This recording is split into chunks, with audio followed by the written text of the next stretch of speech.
It all started the day I bought a quiet little slice of land by the lake.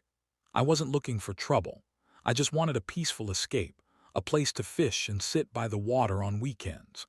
The property had a small clearing, some trees, and direct access to the lake. What I didn't know was that this very spot was the HOA's favorite place to use as their so-called community reserve.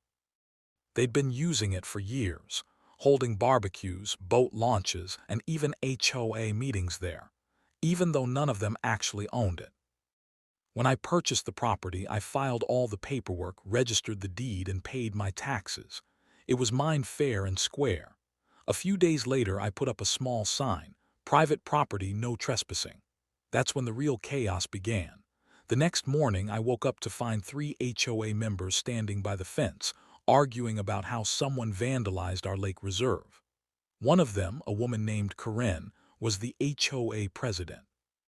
She was waving her clipboard around, yelling that this land belongs to the community and that I had no right to claim it. I calmly told her I owned the property and even showed her the deed, but she refused to look at it. She said the HOA had maintained the land for years, so it was common area by right. When I told her that's not how property law works, she got red in the face and said she'd call the cops for trespassing. I laughed, thinking she was bluffing. She was. 15 minutes later, 2 sheriff's deputies showed up.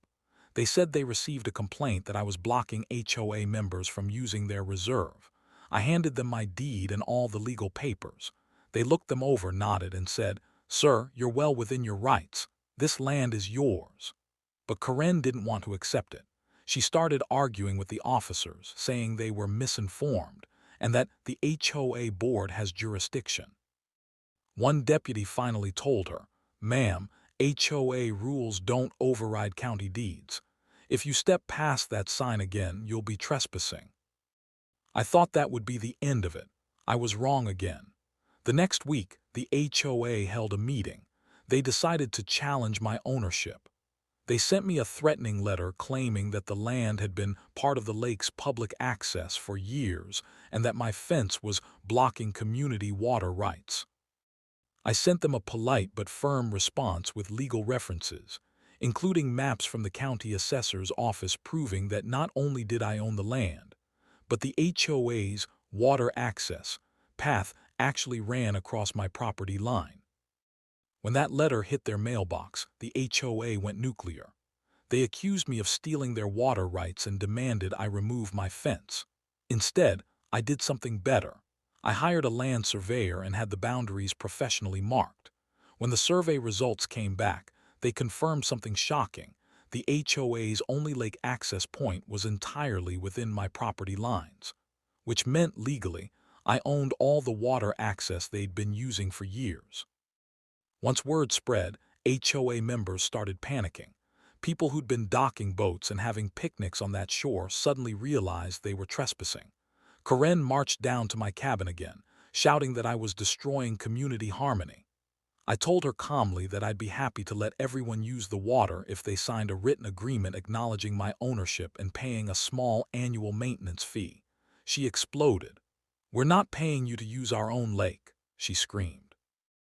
I smiled and said, "That's funny because the lake isn't yours, and technically the shore isn't either."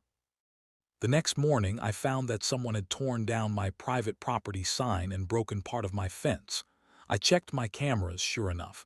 There was Karen and 2 HOA board members on video doing it. I called the sheriff again and handed over the footage. Within an hour, a deputy showed up at Karen's door. She tried to argue, but the evidence was clear. They charged her with vandalism and trespassing.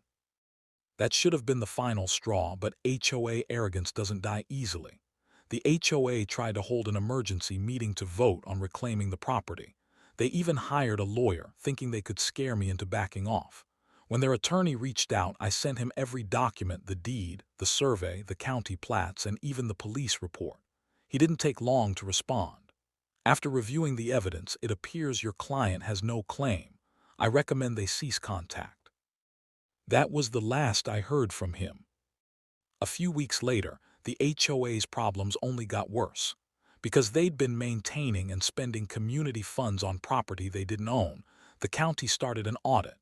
Turns out, the HOA had been using members' dues for illegal landscaping and maintenance on my land. That violated their charter. Karen and the treasurer were both removed from the board after an emergency vote. As for me, I decided to make the best of the situation. I built a small fishing dock and a picnic table right by the water. I even put up a big wooden sign that read, "Lakeview Private Reserve Access by Permission Only."